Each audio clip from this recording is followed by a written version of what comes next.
bem interessante, assim, é um tipo de serviço que eu acho que eu gostaria muito de fazer, mas que eu não tive oportunidade ainda. Que é um serviço muito bacana, porque no trecho, cara, é essencial ter uma equipe de topografia que seja uma equipe afinada. Não, com certeza, né? Pra você ter uma ideia, o DR ele exige o seguinte: você rastreia os marcos com GPS, né? E com RTK ou com outro GPS, precisão milimétrica. Uhum. Aí, mas o nivelamento, eles não aceitam o nivelamento geodésico, tem que ser ortométrico, né? Aí você tem que fazer com nível, então você tem que tirar foto, nivelar todos os marcos, toda poligonal tem que ser nivelada. Aí você busca a base, eu já tive que buscar a base, cara, dá 20 quilômetros. Fazer Nossa 20, Senhora. você E tem que aí buscar, você tem que ir buscar, você tem que buscar mesmo, né? Você tem tem que que ir buscar nela mesmo. e revante, revante, Isso. revante, e É, mudando a estação. e nivelar e contra-nivelar, tá?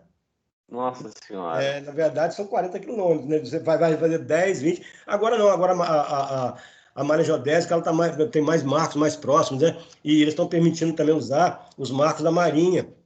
Aí, aqui na Barra, por Hum. exemplo, nós temos, se tiver oportunidade, né, de trazer o pessoal aqui, essa pandemia, se for vacinado, né, até o final aí, a É. gente pode trazer o pessoal aqui, mostrar um marco Rapaz, a geodésico. gente pode fazer uma aula prática aí. Tudo vai depender de como que a gente vai voltar, que hora que a gente vai Sim, sim, voltar, como sim. que a gente vai voltar. Mas a Aham. gente podia fazer uma aula prática aí, ou uma ou Oxe, duas, se for o é, caso. eles estão fazendo loteamento aqui em frente ao hospital. Você conhece bem aqui, não conhece? Não Marataízes? muito. É. Muito tempo que eu não vou aí, na verdade. Em Itapemirim, aqui tem o Hospital Santa Helena em frente ali, estão fazendo um puta do loteamento, e está aí usando bastante topografia nas estradas, nas curvas. é, é, é. Então, eu passei lá hoje e falei assim, pô, pessoal, se tivesse fora da pandemia, podia trazer a galera aqui para fazer uma aula aqui, que seria Ah, bacana, né? não, Posicionamento de vamos ver se a gente estaca, consegue. Muito é, legal. É posicionamento de isso aí que é o dia a estaca. dia do. Isso aí, isso aí. Não, mas nós vamos ver, vamos esperar voltar aí, dar uma melhorada aí, que a gente vai. Nós vamos fazer isso sim.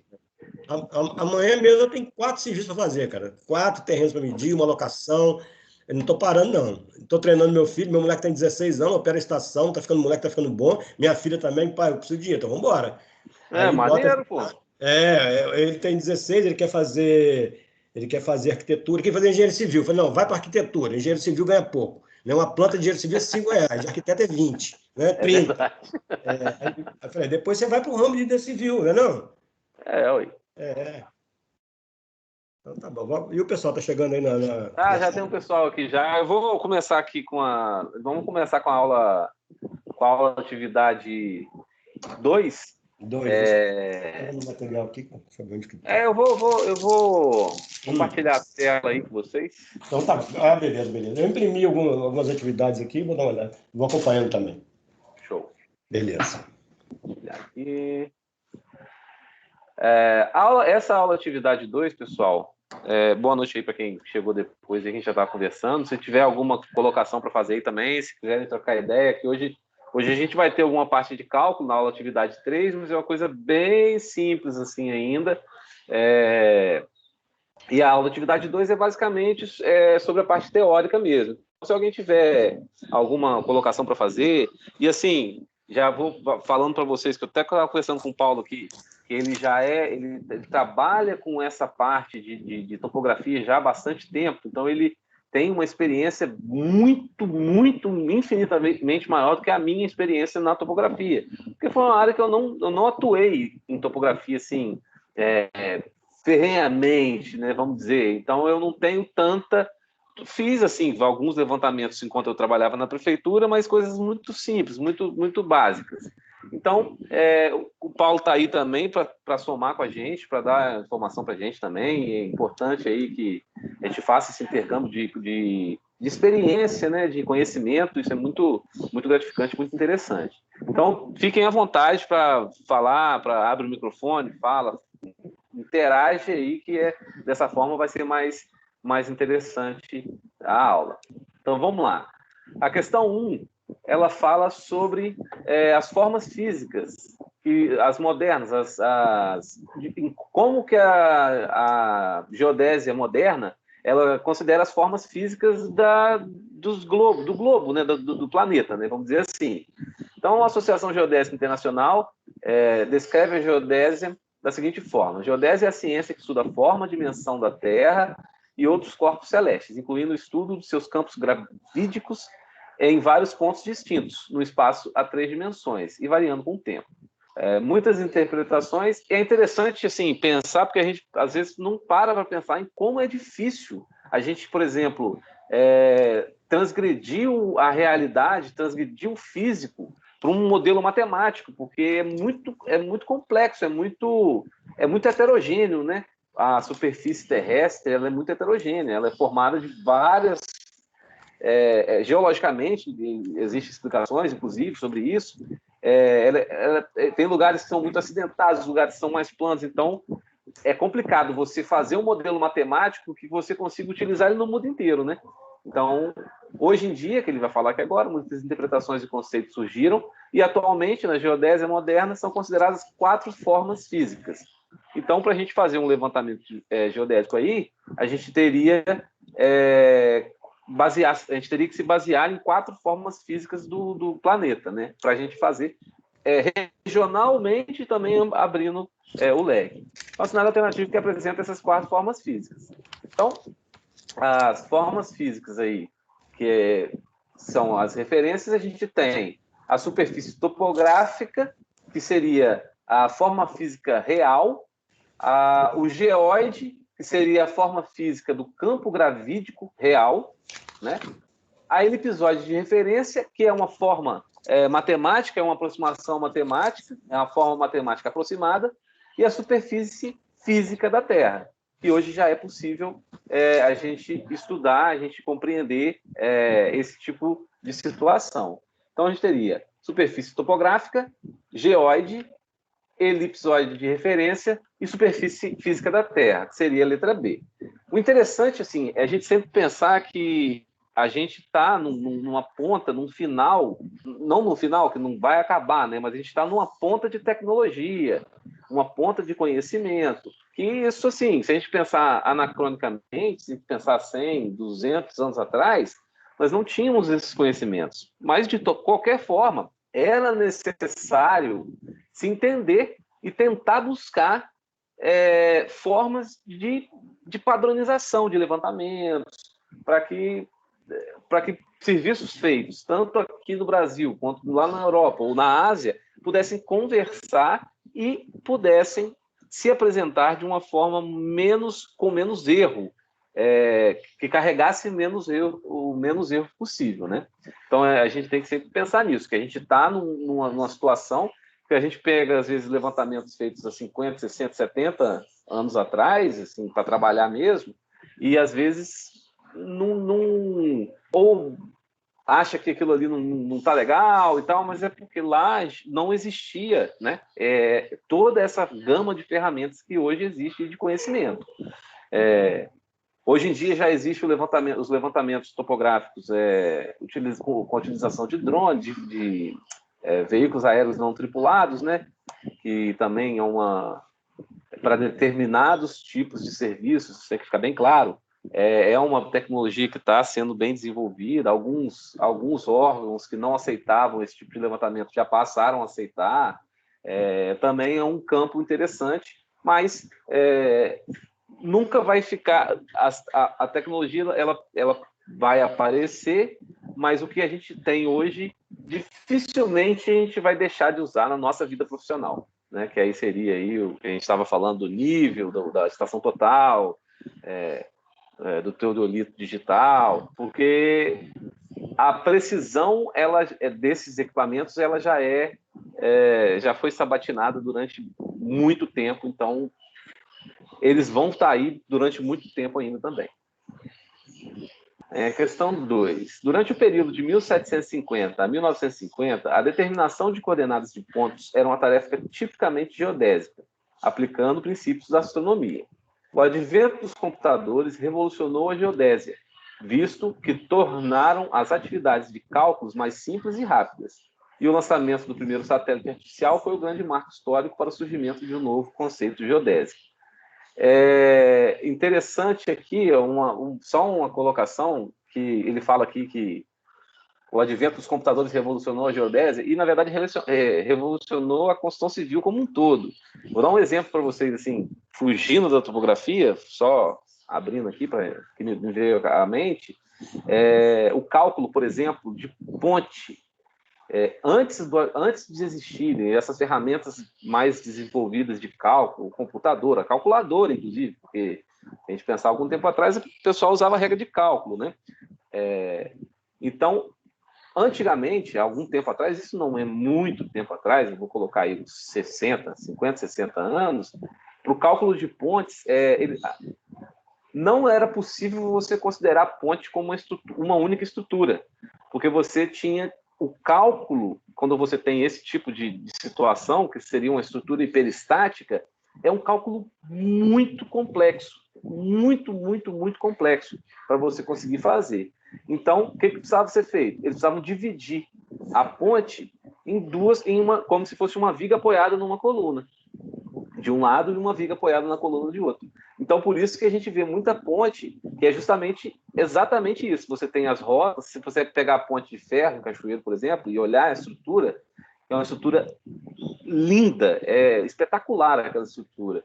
Você vai ver que tem as rótulas, tem os apoios. Então, tudo que a gente vê aí no cálculo estrutural, a gente vê também na realidade e tem essa curiosidade. Então, a tecnologia está aí para sempre ajudar a gente, né? Então, voltando aqui para a questão, diante do exposto, classifica em verdadeiro ou falso. Primeiro, ele fala que o geóide é materializado através dos marégrafos e possui uma superfície muito regular devido à homogeneidade de distribuição de massa. Tá falso isso, né? Porque, na verdade, a superfície, como eu havia dito antes, ela é muito irregular. A densidade de composição das formações rochosas aí, no globo, no planeta, na superfície terrestre, ela é muito distinta. Regionalmente, se a gente for pensar, essa densidade, essa composição rochosa, regionalmente, se a gente sair daqui e andar 50 quilômetros, já vai existir uma coisa heterogênea, né? Então, na verdade, essa primeira aqui está falsa, porque a superfície, na verdade, ela é muito irregular, ela é heterogênea. A segunda, ele fala que em todos os pontos da superfície geoidal, o potencial de gravidade é o mesmo. Isso é verdadeiro, essa aqui é a afirmativa verdadeira. Vocês podem dar uma olhada lá no livro, que vai estar. Ele fala exatamente isso aqui. Para uma modelagem matemática da superfície da Terra, adota-se uma superfície geoidal, que melhor se adapte à superfície espiral na região de interesse. Essa afirmativa está errada. Na verdade, a gente adota a superfície geoidal na teoria da forma geóide. A modelagem matemática ela utiliza um elipsoide de referência, não uma superfície geoidal. Então está falso também. A terceira. Professor? Aqui, oi. Por gentileza, talvez eu estou fazendo uma coisa errada aqui, porque para mim não está aparecendo imagem. Pera aí então, porque às vezes você entrou depois que isso acontece às vezes, ó. Vê agora. Agora tá. Show, obrigado. Porque às vezes quando eu compartilho a tela e a pessoa entra depois do compartilhamento, às vezes acontece isso. A minha Se alguém não também tiver aparecendo aí, e agora? Não tá, não? Tá aparecendo não? Não, a minha não. Uai, mas você já está aqui desde o começo. Mas tá aqui, ó. Vê agora. O compartilhamento do vídeo foi desabilitado pelo administrador. Uai. A minha tá ok agora, tá, professor? Muito obrigado. Tá, joia. A minha não apareceu. Tá estranho, Paulo? Tá estranho. Você não tá vendo a minha tela compartilhada aí? Tô não, só tô vendo um PF meu aqui e nada. Você tem que apertar em cima do PS do Paulo. Tem que apertar em cima do Paulo. Em cima do Paulo. Apertei, mas não tá aparecendo nada não. Não, é do outro Paulo, não em cima de você. Tá, peraí, deixa eu ver aqui. Só disponibilidade. Nada. Você tá usando no computador? Tô. Você tá pelo Chrome? Deixa eu passar para o meu celular, que eu vou ver se vai aparecer aqui.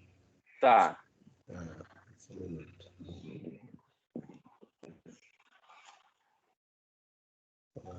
Eu estou usando o Chrome, pelo Chrome mesmo, né? Normal. Ou você pode.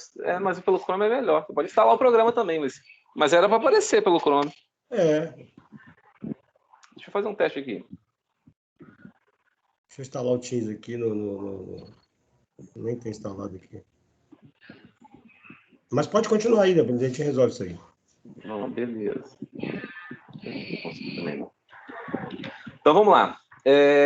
A letra dele fala que o elipsoide é uma superfície física adequada para estabelecer um sistema de coordenadas e a esfera é uma aproximação válida do geóide para levantamentos topográficos. Está errado também, porque na verdade o elipsoide é uma superfície de referência e não uma superfície física, né? Então a correta aqui seria falso, verdadeiro, falso, falso. Deixa eu ver aqui.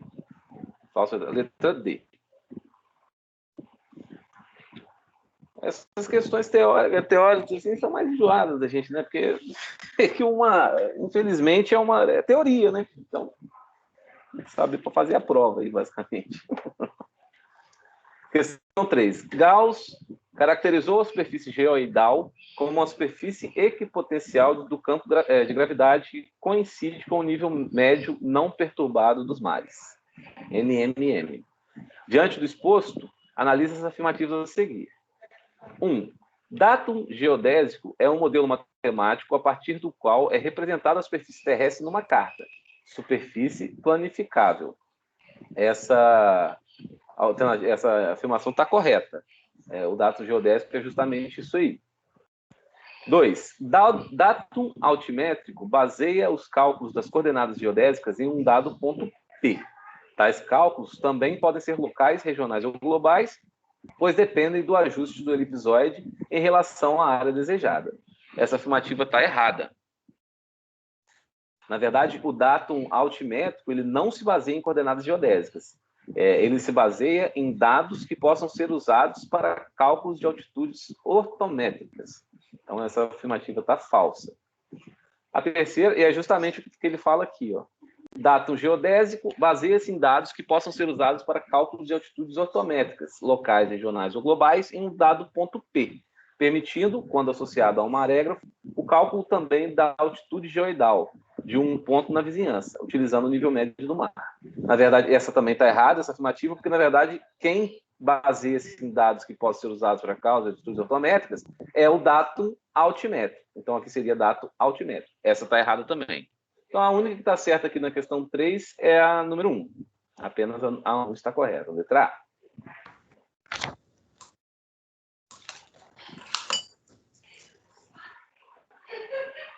A questão 4.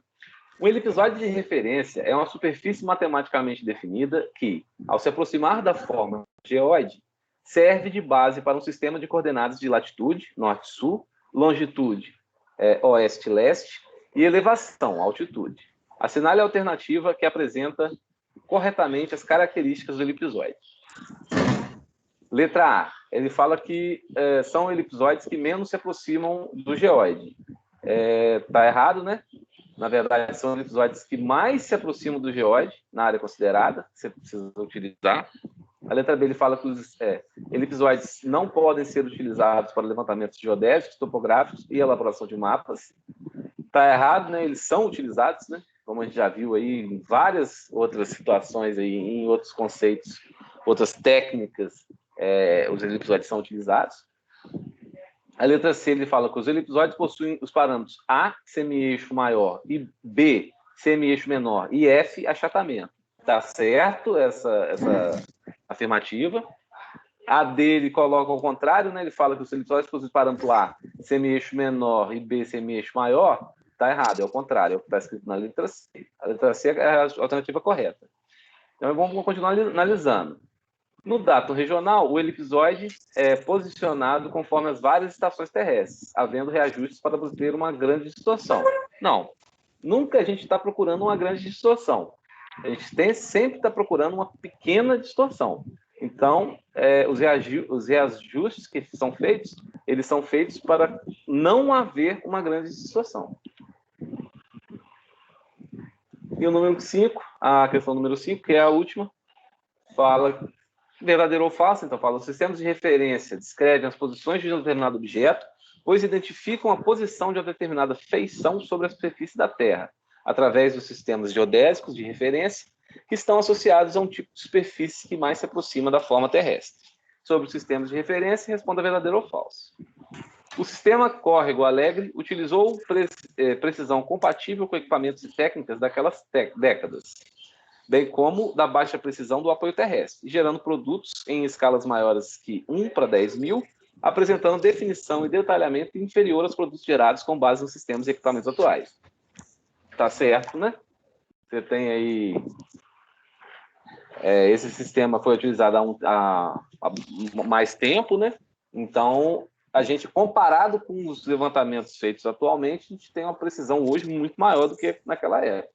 Mas aí você pode ver que já havia geração de produto aí em escala de 1 para 10 mil, né? Que é uma escala bem interessante para se trabalhar, né? Quando a gente está trabalhando com mapas, né? Pequenos, né? Em pequenas áreas. Mas não tão pequenos, né? O SAD-69 tornou-se o sistema de referência oficial no Brasil no final da década de 70, tendo como origem o vértice de Chuá, situado em Minas Gerais. Tá verdadeiro também, exatamente isso aí. O CIRGAS 2000 é um sistema de referência que compreende atividades de precisão compatíveis com as técnicas atuais de posicionamento do GPS, associado ao sistema de navegação por satélite, GNSS. Está correto também, que são todas as corretas, e é utilizado, né, Paulo? Esse aqui até hoje, né? Esse sistema aqui. O IBGE adotou, né, esse sistema, e o último que foi usado era o SAD-69, né? E houve até uma confusão, eles deram um tempo, né, para adaptação, parece de 1 ano ou 2 anos, para você fazer essa conversão. Mas até hoje ainda existe uma confusão ainda, o pessoal que trabalha com rocha, principalmente em Cachoeiro aí, eles fazem muita confusão aí, porque todas as cartas estão em SAD-69. Isso aqui é complicado, né? Se você tem uma carta em SAD-69, você consegue transpor ela para... como é que fala? CIRGAS mesmo? Isso, CIRGAS 2000. Isso. Você vai ter um trabalho. Não, hoje você tem programas, né? Você na internet mesmo, você pode fazer essa conversão online. Né? É uma conta bem enjoada de fazer, sabe? Mas existe programa de transformação que você consegue fazer isso aí online. O problema é se você usar a referência SAD-69 no cálculo, vamos dizer assim, no cálculo com a referência que deveria ser usada no CIRGAS 2000, né? Sim. E aí você vai ter um erro, né? Tem um erro. Dependendo da localização, se você está muito mais afastado do fuso, né, esse erro pode chegar a 100 metros. 100? 100 metros. Olha, você imagina você ter 100 metros de erro. Sim. É inadmissível. Você é tudo fodido. E se tratando de lavra, né, de rocha, que você tem que ter uma precisão. Que o camarada seu vizinho está aqui, eu estou para lá, eu estou para cá, então foi uma confusão muito grande em Cachoeiro, muito grande mesmo. Eu peguei até vários trabalhos com isso aí. Isso deve dar muito problema na justiça, né? Sim. Muito problema na justiça. Então, é muito importante o pessoal que vai fazer aí um trabalho, né, ele observar se ele vai pegar uma carta ou vai pegar o mesmo levantamento antigo, né, ele verificar lá em qual datum que foi, né? Só para esclarecer aí, Jara, o datum e data, né? Quando você fala de datum dado, e data é o plural de datum, que são dados. Ah, entendi. Então, quando você fala datum, né, é o dado do elipsoide. E quando você fala data, são dados do elipsoide. Bacana. Beleza, essa é a primeira aula aqui, é o que eu falei com vocês. É teoria básica, teoria mesmo, e não tem muito o que pensar assim, não. Tem que saber mesmo para, na hora da prova, não ter problema. E aí, saber dessas especificidades, igual foi falado pelo Paulo agora, né? Essa questão do CIRGAS 2000 para o SAD-69. Então, se você não tiver ligado, você vai usar dado errado e você pode ter flutuação aí no seu levantamento de 100 metros, por exemplo, na hora de aplicar lá, na hora de ver onde que está a jazida, por exemplo, vamos supor, na hora que você for registrar a jazida lá, isso é um problema seríssimo, isso dá um problema seríssimo na justiça, porque envolve muita grana, né? Então, você já viu, então tem que ficar muito ligado nesse tipo de situação. Exatamente. Quem entra no site do NPM, né, que vai fazer o registro de lavra ou registro de extração de argila, extração de areia, né? Então tem que ter muito cuidado também com o dado que está trabalhando, né? Você tem que observar isso aí, porque às vezes o pessoal baixa um programa também no celular de localização, né? Um programinha de Uhum. topografia, e lá você tem escolha que você vai fazer. Você pode colocar, você escolhe. Então, se escolher errado, você vai ter problema. É complicado. Passando agora para a aula atividade 2, aliás, 3. Você está conseguindo ver agora, Paulo? Tô, pelo celular, estou conseguindo acompanhar. Ah, beleza. Então, aí, a questão 1 da atividade 3, ele fala as direções, ângulos e distâncias são grandezas fundamentais na topografia, pois determinam a posição de pontos na superfície. Dessa forma, assinale a alternativa que apresenta corretamente a transformação do azimuth 136 graus, 33 minutos e 18 segundos em rumo. Isso aqui é bem parecida com a questão que a gente fez lá na sala de aula, né? Primeira coisa que a gente tem que saber, que a gente tem que entender aí é em qual quadrante está esse ângulo de 136 graus, 33 minutos e 18 segundos. Se a gente pensar num 360, o primeiro quadrante iria de 0 a 90, o segundo quadrante de 90 a 180. Então, esse ângulo de 133 graus, 33 minutos e 18 segundos está no segundo quadrante.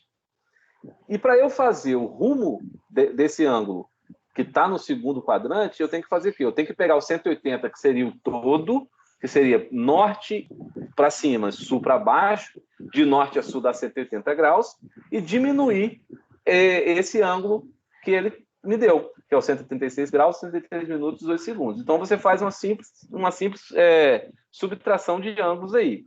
Ela é um pouco mais diferente, porque tem esse sistema, né, essa característica de graus, minutos e segundos, mas na calculadora de vocês, para fazer na mão, não tem problema nenhum.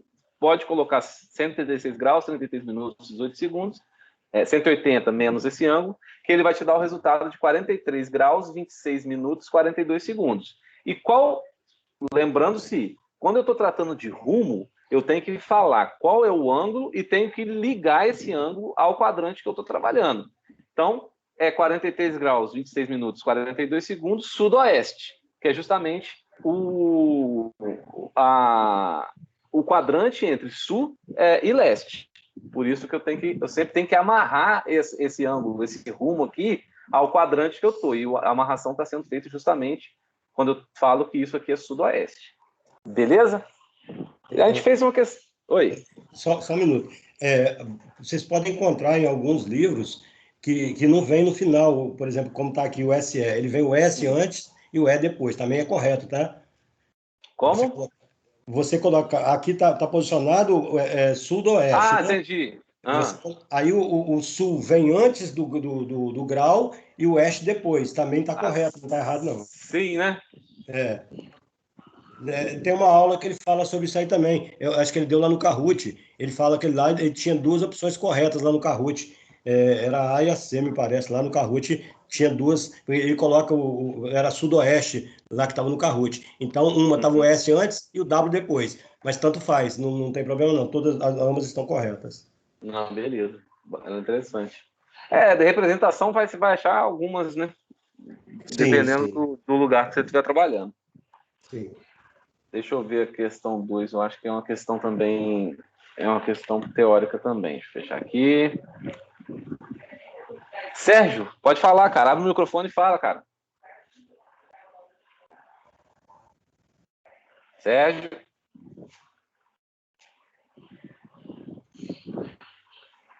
Sérgio.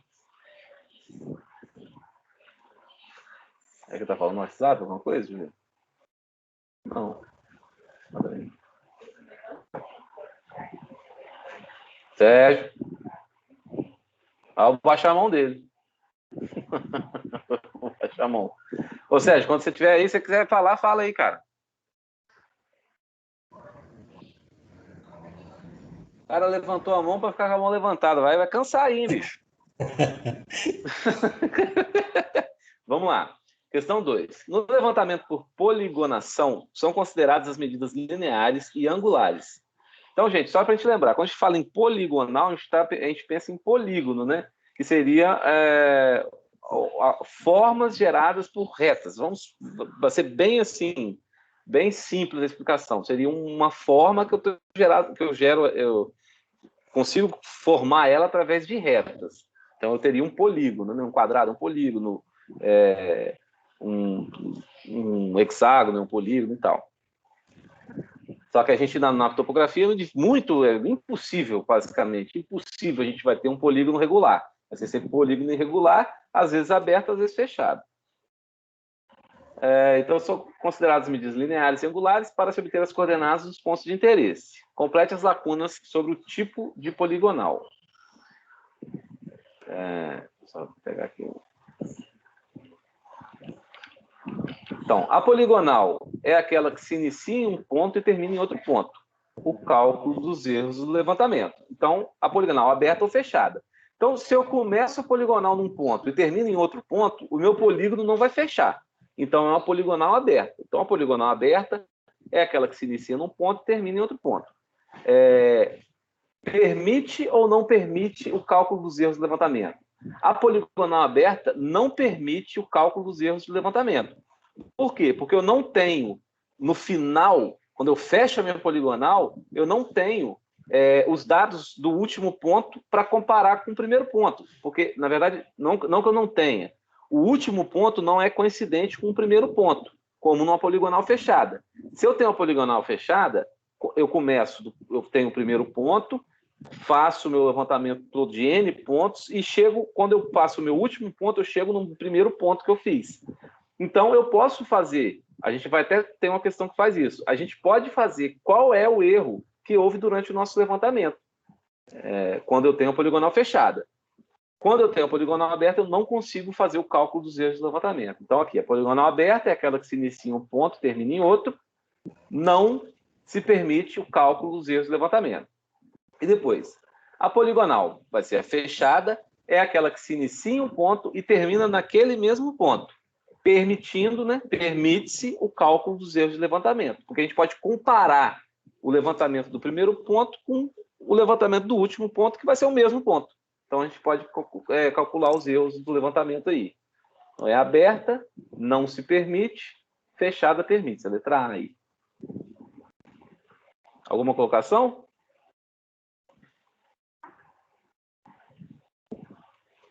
A questão 3 aqui é justamente falando sobre os erros, sobre esses erros nas poligonais fechadas. Então, na planimetria, a gente está trabalhando só com planimetria, então nós não estamos trabalhando com cotas no eixo Z, a gente só está trabalhando com cotas no eixo, vamos chamar de XY, né? Ou no eixo longitudinal e de latitude e longitude.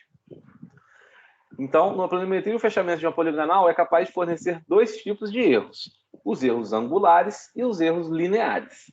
Esses erros são indicadores da qualidade do levantamento topográfico.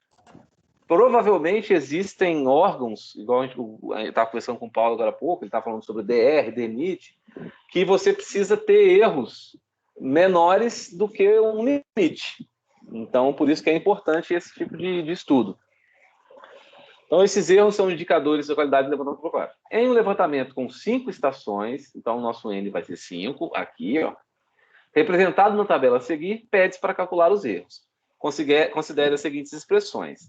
Então, ele dá aqui, somatório aqui, desses ângulos vai ser, dos ângulos externos, vai ser o número de estações mais 2 vezes 180.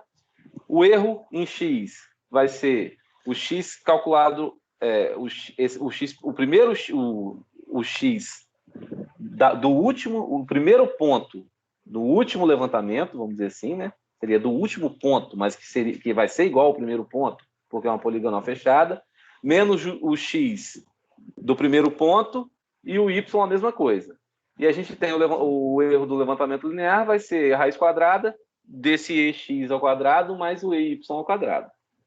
Então, aqui ele dá para a gente toda essa tabela aqui, com referência de nível, com uma distância horizontal, com os ângulos, quais são os pontos visados, se é ré, se é vante, os azimutes e as coordenadas em x e y. Então, o que a gente vai precisar fazer? A gente vai precisar fazer primeiro isso aqui, para a gente achar qual seria o ângulo, a angulação, a soma dos ângulos externos teórica, vamos dizer assim, e ver qual foi a soma dos ângulos externos no levantamento, que seria essa coluna aqui. E ver qual é a diferença de um para outro. E isso aí vai dar para a gente qual é o erro angular. E o erro linear, eu vou pegar a última, o x, a coordenada x do último ponto, menos a coordenada x do primeiro ponto. E vou ver qual é essa diferença. Está vendo que é bem próximo? Mas há um erro. Depois eu vou pegar o último ponto em y, a coordenada y do último ponto, menos a coordenada y do primeiro ponto. Aí eu elevo os dois ao quadrado, somo e faço a raiz quadrada. Levando em consideração aqui, gente, sempre pensar que o ponto, esse último ponto aqui e esse primeiro ponto aqui são o mesmo ponto na realidade, no nosso levantamento, tá? Vou colocar aqui que eu já passei isso tudo por Word para ficar mais rápido na hora de mostrar para vocês, porque senão vai escrever isso aqui depois eu dou um trabalho danado. Então, beleza. É o que eu falei lá. Primeiro eu vou fazer o somatório dos ângulos externos, vamos dizer, teóricos. Então, N mais 5 é o número de estações lá, mais 5, vezes 180. N mais 5, 5 mais 2, 7, vezes 180, 1.260 graus. Isso aqui é o valor, eu estou chamando de teórico, que é o valor retirado do cálculo, como se fosse perfeito o meu levantamento, né? Depois eu pego em cada um dos pontos, faço o somatório de todos os ângulos externos que eu consegui lá do meu levantamento. Ó. Isso aqui eu retirei lá daquela minha tabela, tá? Isso tem tudo lá na tabela, isso aqui vai sair do levantamento. Então, o somatório disso aqui deu 1.260 graus, 0 minutos e 22 segundos. Aqui a gente já viu qual é o erro angular. O erro angular vai ser o quê? 22 segundos, ó. Porque é a diferença entre 1.260 e 1.260, 0 minutos e 22 segundos. Então, a gente tem aqui, ó. Esse é o nosso erro angular. Para o cálculo do erro linear, eu vou ter que fazer aquele meu x final menos o x inicial, o y final menos o y inicial, elevar os dois ao quadrado, e somá-los e tirar a raiz quadrada. Então, todos esses valores foram retirados da tabela, tá legal, gente? Então, eu faço a minha coordenada x final, que é 1.634,22, menos a minha coordenada x inicial, 1.634,626, me deu um erro de 0,004 em x. Tá? É como se eu tivesse... na hora que bateu, em vez de bater em cima do ponto, ele bateu 0,004 metros para um lado ou para o outro. É basicamente isso. E aí eu somo, elevo ao quadrado, somo e tiro a raiz quadrada para fazer um teorema de Pitágoras para eu ter qual seria a minha hipotenusa, que vai ser o erro no final das contas. Né? Então, em y, a mesma situação, pego o y final, coordenada y final, diminuo pela coordenada y inicial, vai ser esse valor 1.152,679 menos 1.152,652, e vou ter um erro em y aqui, tá errado, fiz errado aqui, de 0,027. Então, o meu erro vai ser a raiz quadrada desses dois ao quadrado somados. É x ao quadrado mais é y ao quadrado. 0,004 ao quadrado mais 0,027 ao quadrado. E a raiz quadrada disso, eu tenho um erro linear de 0,0273 metros. Né? É um erro aí que vai dar 2,73 centímetros. Né? É um erro que às vezes é até considerável, né? Se a gente for parar para pensar ainda em qual seria a precisão do meu levantamento, do meu serviço, né? Só colocando aí, já para o DR, não é permitido. Eles permitem, o tamanho da poligonal não fala aí, mas são 2 centímetros para cada quilômetro. Então, se essa poligonal tivesse 1 quilômetro aí, você estaria fora da tolerância já. Tem que refazer. Refazer o levantamento, exatamente. Exatamente, teria que refazer, né? E eles pedem esses cálculos, né? Quando você faz o levantamento, eles pedem o relatório. Então, você vai mostrar um relatório fotográfico, né? A estação no ponto, ou o nível, ou o GPS, e você tem que apresentar exatamente como está aí, né? Exatamente essas cotas que está aí, você tem que apresentar no relatório. O interessante aqui, pessoal, eu fiz aqui separado aqui, mas o interessante disso aqui mesmo é fazer tudo. Assim, eu não conheço, mas provavelmente existe algum programa que você faça isso de uma maneira mais interessante. Mas isso aqui no Excel é uma beleza, cara. Porque você. Os programas de topografia fazem isso aí, já te dão esse relatório. Já faz distribuição Exatamente. de erro, já Porque faz. você imagina, a gente está trabalhando com 1, 2, 3, 4, 5 pontos, 6 pontos, 5 pontos. Já é uma continha já trabalhosa, imagina se você tiver 200 pontos. É complicado. É complicado.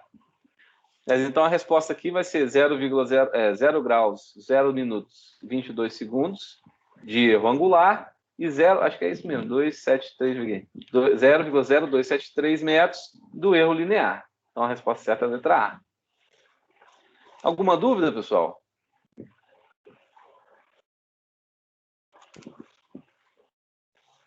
Vamos tocar para frente. Tranquilo, Então, tranquilo, vamos tocar. Esse levantamento aqui é um levantamento planimétrico. A gente não está trabalhando com coordenadas em Z aqui, só em X e em Y. Aqui ele fala da altimetria. Então, a altimetria é o processo de levantamento topográfico que procura determinar a altura, altitude ortométrica de determinados pontos de interesse. Sabendo que em um levantamento topográfico foram obtidas as seguintes leituras. E aí ele dá aqui uma tabela para a gente, mas não deu para a gente essa tabela completa aqui.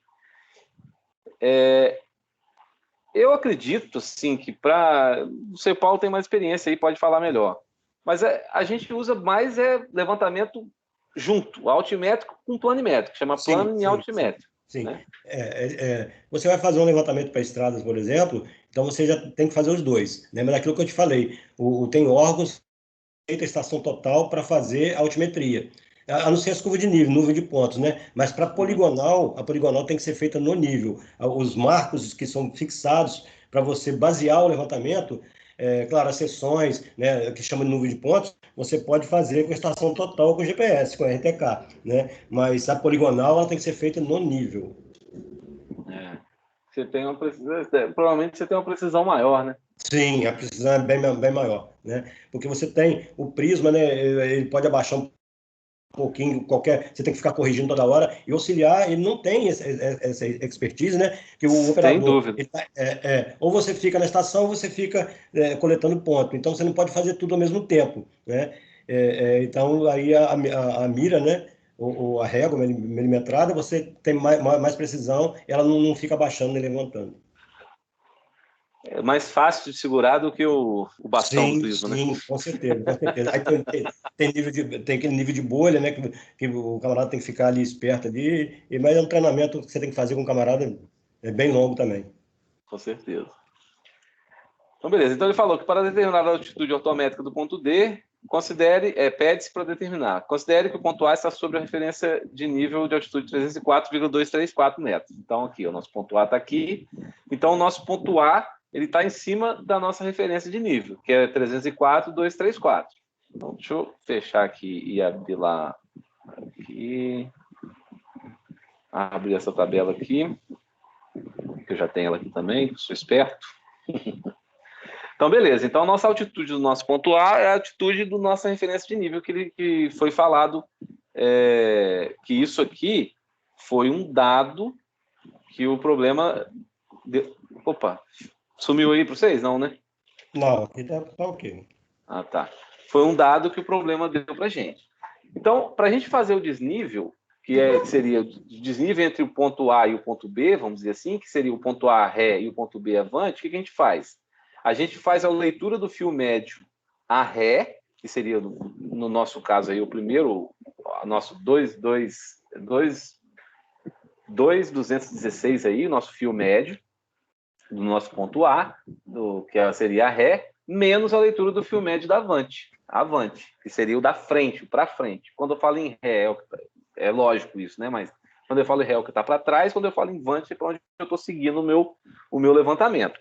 Então, quando a gente soma a diferença de nível, o referencial, o nosso referência de nível, com a nossa diferença, com o nosso desnível, quando a gente soma o nosso referencial de nível lá, e nosso ponto A está em 304, 234, com essa diferença de nível, que no caso a gente vai achar agora, a gente vai ter a altitude de cada ponto. Então vamos completar essa tabela aqui. Beleza. O que eu preciso fazer? Eu preciso fazer esse desnível entre o ponto A e o ponto B aqui, entre a ré e a vante. O que eu faço? Pego o fio médio do ponto da ré e diminuo do fio médio da vante. Então eu vou fazer 2.216 menos 1.225. Deu 991. Só que é muito importante lembrar que a minha leitura do fio médio está em milímetro. E a minha diferença de nível, o meu desnível aqui está em metros. Então, tem que transformar 991 milímetros para metros. Então, eu teria 0,991 metros.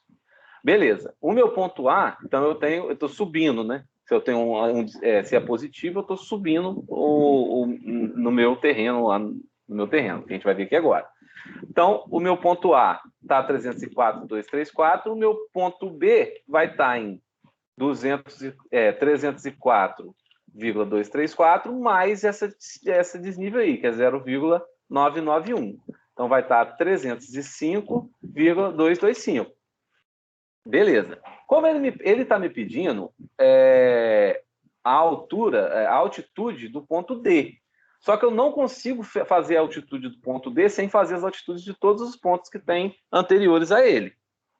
Beleza. Então, continuando aqui, para a gente dar seguimento, a altitude da minha ré agora, que eu estou fazendo ponto B e ponto C, a minha vante primeira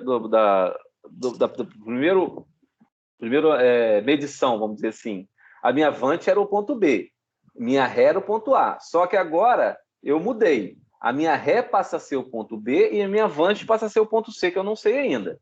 Então, a minha ré passa a ser o ponto B, que tem altitude de 305,225, e o meu desnível entre o ponto B e o ponto C vai ser o fio médio do ponto B menos o fio médio do ponto C. Então, seria 2.050 menos 3.214, menos 1.164. Volto a dizer, nós estamos trabalhando em milímetros. Então, essa diferença aí tem que ser transformada para metros, né? Que vai dar menos 1,164 metros. Então, esse é o meu desnível. Então, na verdade, o meu ponto C vai estar na altitude, se o meu ponto B está em 305,225 e eu desci, vamos dizer assim, 1,164, o meu ponto C vai estar numa altitude de 304,061. Beleza?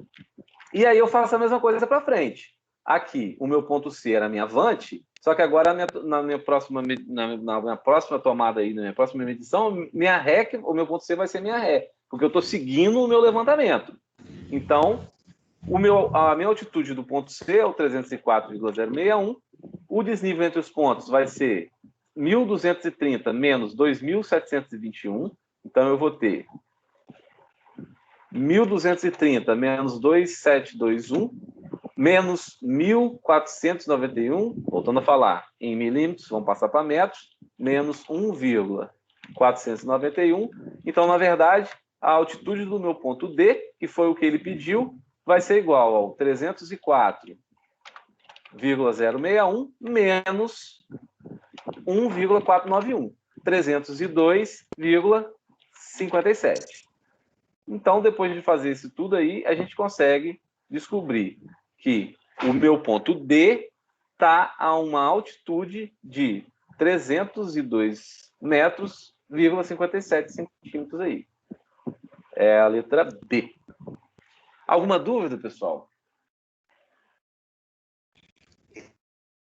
Só colocando aí, que é o seguinte, notaram aí que quando escreve fio superior, fio médio, escreve-se milímetro, né? Então todos os topógrafos trabalham mesmo com milímetro, mas na hora de anotar a cota ou altitude, transforma em metro. todos os livros, todas as tabelas estão dessa forma aí, né? Porque se a gente for escrever altitude em milímetro, vai ficar um número gigante, né? Sim, mas aí a pergunta, por que então não escreve também milímetro, fio superior e fio inferior, ou fio médio, né? Porque fica mais fácil a leitura na hora de você ler. 1256, 1257. Aí você anota o que está lendo ali, né? Porque você não vê na mira, você não vê vírgula. Então você anota, né, aquilo que foi mental o erro fica muito menor. Aqui, ó, na hora de anotar esses números aqui, o que o Paulo está falando, na hora de anotar esses números aqui, isso aqui sai do levantamento, pessoal. Então você está ali, olhando lá no na mira, e aí quando você vai anotar isso aqui, é muito mais fácil. Você não precisa raciocinar tanto. Quando você faz 2,22, não sei o quê. Você anota direto. 2216, que é o que a gente vai fazer daqui a pouco ali, para a gente ver como é que faz, como é que a gente olha, como é que a gente lê o que a mira estadimétrica está passando para a gente. É isso que ele quis dizer. Por que a gente não usa em metro aqui? Ó? Porque é muito mais fácil anotar no campo em milímetro. É basicamente isso. E depois faz a correção para metro aqui, que não tem problema nenhum. Exatamente. Beleza. Vamos para o próximo. A próxima questão foi uma questão que eu bati cabeça para resolver ela aqui, porque é o que eu estava conversando com você, Paulo. Eu nunca li isso aqui, eu nunca tinha lido numa régua, que eu na faculdade eu estudei constatação total, e nos trabalhos eu também usava estação total, porque não precisava, não tinha não precisava, né? Assim. Então, eu demorei um pouquinho para entender isso aqui. Vamos ver se eu consigo passar para você. Paulo, se você tiver alguma colocação para fazer, eu te peço encarecidamente que você pode fazer, tá? Vamos lá. Pessoal, beleza. A determinação das coordenadas verticais de um terreno passa pelo processo de altimetria ou nivelamento. Tendo isso em vista, avalie a figura abaixo. Representação de um nivelamento feito em campo, o qual parte de um referencial de nível de 520,271 metros. Beleza. O que é isso aqui? O que é essas bolinhas aqui? É o que eu vou ver na hora que eu estiver olhando pela minha mira, no meu teodolito lá, que a gente vai até fazer aula prática sobre isso. Professor, então, licença. Você pode compartilhar a tela de novo? Porque o meu caiu aqui, a rede. Espera aí. Foi. Show, muito obrigado. Tá. Valeu. Então, beleza. Então, isso aqui é como se a gente estivesse vendo aqui dentro, justamente. Isso aqui é a nossa mira lá. O que é naquele levantamento? O que é aquele negócio de fio médio, fio superior, fio inferior? São justamente essas linhazinhas aqui, ó. Esse aqui é o fio inferior, esse aqui é o fio superior e esse aqui é o fio médio. Ele está perguntando aqui o desnível. A pergunta é feita, ele pergunta o desnível. Ele faz afirmativas sobre o desnível aqui. Para eu fazer o desnível disso aqui, foi o que a gente estava fazendo agora há pouco. Eu faço o fio médio da ré menos o fio médio avante, que seria esse fio aqui. Então, eu tenho que ler isso aqui. Mas como é que eu leio? Como que eu faço para ler isso? Como o Paulo falou, nós vamos fazer a leitura em milímetros. Então, nós vamos ter 4 números. Eu vou ter, teria o milhar, a centena, a dezena e a unidade. Seria metro, decímetro, centímetro, milímetro. Metro, decímetro, centímetro, nós vamos ler. Milímetro, nós vamos,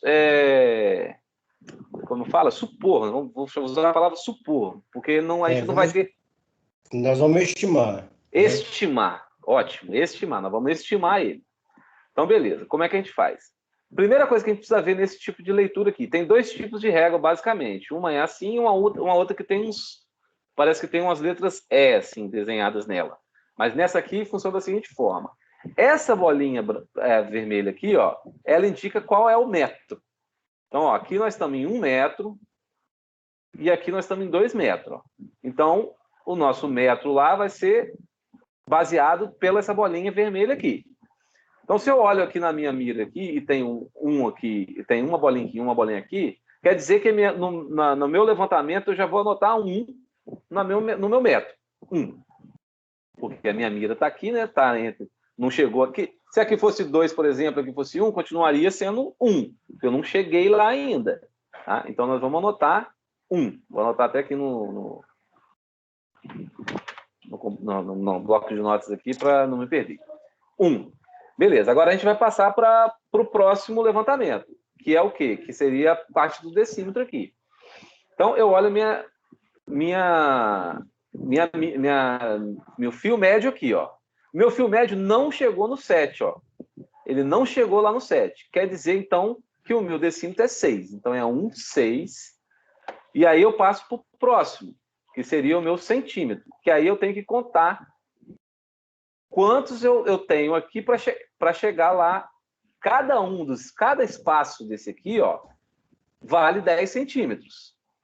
Então, eu tenho que contar. Então, eu teria, ó, 1, 2, 3, 4, 5, 6, 7. Não cheguei no 8 aqui em cima, ó. Então, eu tenho 7. Então, eu teria 1, 6, 7. E aí, vou estimar o milímetro. Porque o milímetro é como se eu estivesse dentro desses 10 centímetros aqui, ó. Então, eu vou estimar o milímetro. Eu vou colocar que ele tem aqui mais ou menos o quê? 8. Ele está quase chegando lá, ó. Ele está quase aqui. Então, ele seria 8. 1.678 milímetros. Paulo, é isso mesmo? Não. Ixi, aí, ó, viu? Você tá quase chegando no 1.700, né? Então, você está em 1.690. Aí, quando está esse traço embaixo do 7 aí, Esse aqui. você vê que ele tem um dente aí, né? Se ele tivesse nesse dentinho aí, seria 1.695. Então, em vez de 78, 98. 98. Se você contar aí, ó, você tem um Errei por centímetro pouco. para cada um, né? Então você tem 1.610, 1.620, 1.630, 1.600. Aí, onde está a bolinha acima do 6, você vê que você tem aí esse traço invertido. Significa que é o 50, que é o 5. Esse aqui? Esse aí é o 5, né? Ah, esse é o 5 e esse é o 10, vamos dizer. Aí quando você vê nessa cavazinha aí, seria metade, né? Então seria, se tivesse ali, 1.655. Aí acima dele, 1.660, 1.670, 1.680. Aí você chegou, aí onde você está com o mouse aí, 1.690, abaixo. Por quê? Mais um centímetro, você estaria em 1.700. Então você tem aí 1.690, não dá para ver que eu sou meio cego aí, mas eu acho que não chegou, né? Então seria 1.697, por aí. Entendi. Não, beleza, show de bola. Vamos passar para o outro agora, hein? Isso aqui é um trem meio chato de fazer mesmo. Porque a gente vai precisar dos dois fio médios, da Ré, que é o que a gente acabou de fazer, e da Avante agora, que seria a nossa leitura do B aqui. Então, vamos lá. A leitura do B, vamos ver se eu consigo fazer aqui. Eu estou em 2 metros, né? Porque eu estou nas duas bolinhas aqui, ó. Ele não tem 3 bolinhas, eu estou em 2 bolinhas, então meu metro vai ser 2. O meu fio médio está aqui. Então, beleza, eu tenho que ver agora. Meu fio médio está aqui. Eu não cheguei no 9, então eu ainda estou no 8. Então é 2, 8. Agora, deixa eu ver. Agora que são elas, hein? Tá, o meu 8, Paulo, deixa eu te perguntar. Ele começa aqui ou ele começa Isso. aqui? Não, ele começa em cima. Ele começa aqui. Então Isso, seria começa aí. 1, 2, 3. Ele não chega no 4, então não seria chega no 3. 4. Tá, vamos colocar que ele tá tangenciando, ele tá exatamente embaixo. O meu centímetro seria 3. É isso? Ou já seria Sim, 4? 3. 3. 1, 2, 3. Isso. E aí eu vou estimar 2. Oi? Porque ele não está em cima exatamente. Ele está um pouquinho para cima aqui, ó. Então seria Isso. 2.832, vamos dizer. 2.810, 20, 32. Isso aí. Ah, show de bola. 2.832. Então tá. Então nós temos agora a leitura tanto da Avante quanto da Ré. A gente tem a leitura aqui na nossa mira dos dois. Isso, gente, é prática, tá? Isso aqui é prática. Não, exatamente. A confusão que você fez aí, que você vai observar, por exemplo, onde está o 5, né, esse corte ele é invertido, então ele é por baixo. Aí é por cima. Uhum. Agora no 5 ele é por baixo. Onde está a bolinha aí em cima do 6, tá vendo? Aí o 5 é embaixo. E no 7 é por cima. É essa confusão que o pessoal faz quando não está acostumado a ler a mira. Então já vai vendo os pontos, ó. Por exemplo, tá vendo que o ponto vermelhinho fica sempre do lado desse aqui, ó. onde tem o dentezinho está embaixo. Ó. É diferente desse aqui, que ele é maior e o dente está em cima. Exatamente, exatamente. Interessante. Só para colocar também, algumas miras, elas são coloridas, ela é toda vermelha, né? Acho que a minha é assim, nem lembro da minha mira. Ela tem uma parte vermelha, depois outra parte branca, depois. Então ela não tem bolinha. As que vêm agora, né? Você tem a parte vermelha 1 metro, aí depois a parte branca, depois outra parte vermelha, aí isso sucessivamente. Então não são todas que têm essas bolinhas, não, tá? Tem umas que tem um número romano também aqui, que também Sim, tem as 1 mais metro. antigas tinham número romano, as de madeira tinham número romano. Isso aí. Então, beleza. Então, agora a gente tem o nosso fio médio da Ré, que é 1.698 milímetros, e da Avante, que é 2.832 milímetros. Como que a gente faz para achar o desnível entre esses dois pontos? A gente vai fazer a leitura da Ré menos o fio médio da Ré menos o fio médio da Avante. Então, nós vamos fazer o seguinte, deixa eu pegar aqui, 1.698 menos 2.832. A gente chega em 1.134, menos 1.134. Então, aqui nas nossas opções aqui, o ponto A está 503, não. Ponto B está 521. Ponto B também não posso afirmar isso, mesmo porque ele está a 2 metros também. Mas no ponto A não posso afirmar, eu teria que fazer. De A para B temos um declive de 1,134. Oh, beleza, eu já tenho aqui o que a gente acabou de achar, que é o nosso desnível, ó, 1.100.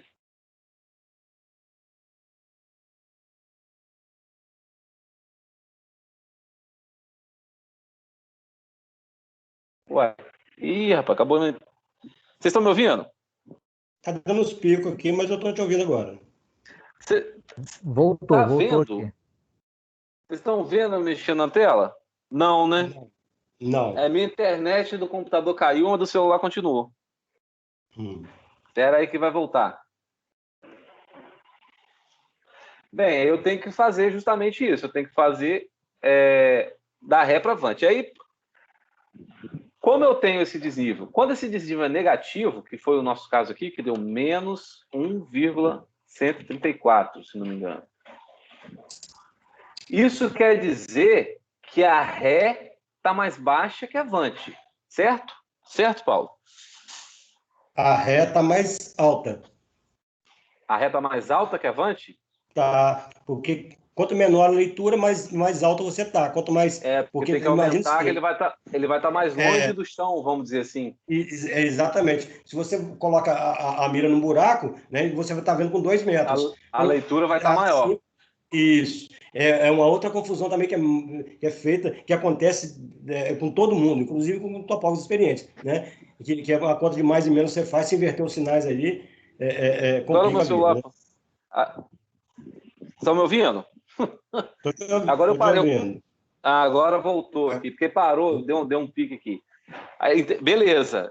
Foi uma dúvida até que eu tive, porque na hora que eu estava olhando nas respostas aqui, ele fala que de A para B temos um declive de 1,134. E eu não estava entendendo por quê, mas agora eu entendi. Quanto maior a leitura na régua, mais fundo está o nosso ponto. Exatamente. Mais fundo é o buraco. Exatamente, ou mais embaixo a gente está no nosso terreno. Então, de A para B nós temos uma diferença de nível de 1,134 e vai haver um declive, porque o ponto B está mais baixo que o nosso ponto A. Exatamente. Show de bola. Beleza, galera? Ficou confuso aí? Vocês têm alguma dúvida? Não, tá tranquilo, deu para entender aqui. Eu tenho uma dúvida assim, como é que a gente vai saber que o nosso teodolito tá nivelado, tá no nível lá? No nível, em cima do tripé? Não, ele tá no nível que eu tô vendo esse alinhamento lá, no caso, na marca. O zoom é bem grande mesmo? Como pô. Você vai ver assim, ó. Você vê desse jeito aí, né? Porque agora, Se estiver trabalhando com teodolito, né, você vai ter que colocá-lo a 90 graus para fazer o nivelamento. Então, você tem ali dentro o ângulo zenital, ele vai chegar a 90, né, porque o zênite 0, 90. Se você estiver trabalhando com um nível, né, o nível ele não tem, ele não bascula, ele não faz o ângulo vertical, ele só faz o ângulo horizontal. Então, ele está sempre a 90 graus do zênite. Mas o nível, você tem mira também no nível? Sim, a mesma tem coisa. Mira, né? Mesma coisa. Mesma coisa? O meu acho que aumenta 23 vezes. 23 vezes, caramba. 23 vezes. Pela norma, depois eu posso até pesquisar isso aí, mas eu trabalho, né, geralmente, no máximo divisado a 60 metros, que me permitem, né? Então, no máximo 60 metros, tanto para ré como para avante. Né? Mas você consegue ver 200 metros nessa nitidez que está aí, que está mostrando na tela aí. É muito sinistro. E questão do vento, no caso? Aí são intempéries nessas condições de muito vento, o equipamento vai balançar, vai oscilar, né? Você tem, às vezes, trabalhando, onde tem rolo compactador perto, máquina passando, então você tem que mandar parar, a topografia está trabalhando, parar, e ver as condições de tempo, né? Se está chovendo, se tem neblina, se não tem, essas condições você tem que prever antes do levantamento, né? Realmente, pessoal, lendo aqui, fica muito difícil, né, de entender. Na aula de campo, vocês vão ver que o nivelamento é muito fácil, muito fácil. É conta de mais e menos, é o que o Paulo está fazendo aí. É simples mesmo, é conta de mais e menos. Mas se estiver ventando muito assim, como é que o seu ajudante consegue segurar essa régua? Dependendo do vento, dependendo da intempérie, você não vai conseguir fazer o levantamento. Não vai. Tem que abortar a missão.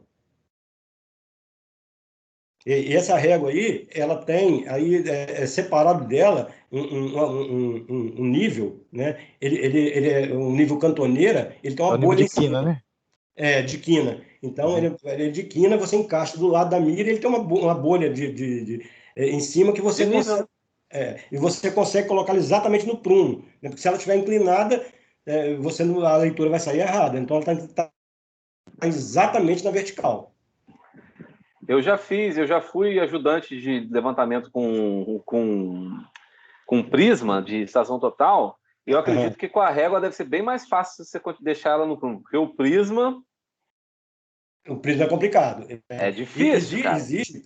É difícil. Para poligonal, né, você tem um bipé, né, que ao contrário do tripé, né, ele é um bipé. Então, o próprio prisma, ele forma os 3 pés. Ele também tem um ângulo aí, você vai fixando isso para poligonal, né? Você fixa, ele fica, você pode soltar, tirar a mão ali que ele vai ficar, né? Mas, realmente, o prisma é bem complicado para você colocar ele no prumo. Nossa senhora, ainda mais em locais em que você tem o chão impermeável, assim, por exemplo, você está num piso de concreto ou no asfalto, você não consegue fincar ele no chão. Nossa senhora, cara, é tenso. É tenso sim, é complicadinho. Galera, o que tínhamos para a aula de hoje é isso. Se alguém tem mais alguma dúvida?